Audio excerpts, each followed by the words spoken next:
Friends எல்லாருக்கும் அஸ்ஸலாமு அலைக்கும். ஃப்ரெண்ட்ஸ், நான் வந்து இன்றைக்கி வந்து இட்லி பொடி திரிக்கிறது தான் உங்களுக்கு வீடியோ எடுத்து போட்டிருக்கேன். நிறைய பேர் வந்து எள்ளு உடம்புல வந்து நம்ம எதுக்குமே சேர்க்குறது இல்லை.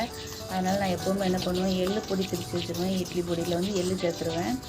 நிறைய பேர் எப்படிலாமா திரிக்கிறாங்க, கடலைப்பருப்பு போட்டு திரிக்கிறாங்க, அரிசி வறுத்து திரிக்கிறாங்க. நான் எப்போவுமே எள்ளு தான் சேர்ப்பேன். ஏன்னா நம்ம உடம்புல சேராதது எள்ளு தான் எதுக்குமே. அதனால் இந்த இதுலையாவது சேர்ந்துட்டு போகுது அப்படிங்கிறதுக்காக நான் வந்து எள்ளு பொடி தான் திரிப்பேன்.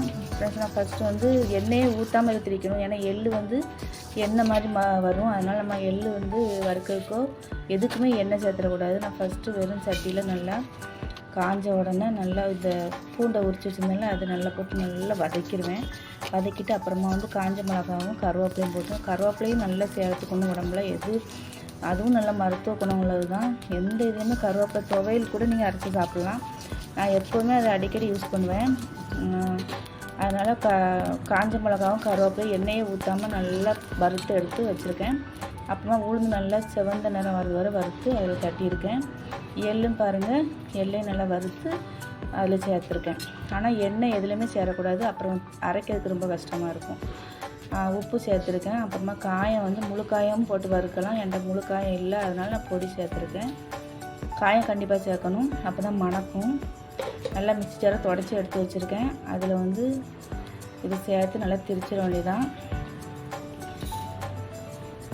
திரித்து எடுத்து ஒரு டப்பாவில் ஸ்டோர் பண்ணிட்டோம்னா ஒரு மாதத்துக்கு கவலையே வேண்டாம் நமக்கு.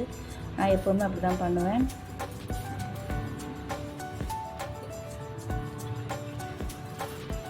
ஒரே இன்றைக்கி என்னன்னு தெரியல, வண்டி வாசலில் போயிட்டு வந்துட்டுமே இருக்குது. நான் வந்து எடிட் பண்ணும்போது தான் முக்கால்வாசி வரும் பார்த்துக்கோங்க. நிறைய வண்டி சவுண்டாக கேட்கும். அதை நம்மளால் ஒன்றும் பண்ண முடியாதுல்ல. பாருங்கள், திரிச்சிட்டு வந்துட்டேன். நல்லா ஆற வச்சு ஒரு டப்பாவில் போட்டு அடைச்சி வச்சுருவேன்.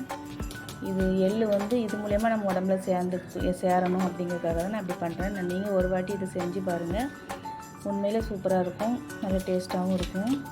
நல்லா காயப்பொடி கருவேப்பிலெல்லாம் போட்டு நம்ம திரிக்கிற பூண்டுலாம் போட்டுருக்காங்கள, நல்ல மணமாகவும் இருக்கும். நல்லெண்ணெய் ஊற்றி சாப்பிட்டா இட்லிக்கு தோசைக்கெலாம் சூப்பராக இருக்கும். நான் இதுதான் யூஸ் பண்ணிகிட்ருக்கேன். நீங்களும் யூஸ் பண்ணி பார்த்துட்டு கமெண்டில் எப்படி இருக்குன்னு சொல்லுங்கள். இந்த வீடியோ இருந்தால் லைக் பண்ணுங்கள், சப்ஸ்கிரைப் பண்ணுங்கள், நிறைய சப்போர்ட் பண்ணுங்கள் ஃப்ரெண்ட்ஸ். நல்லா திரிச்சிட்டேன்.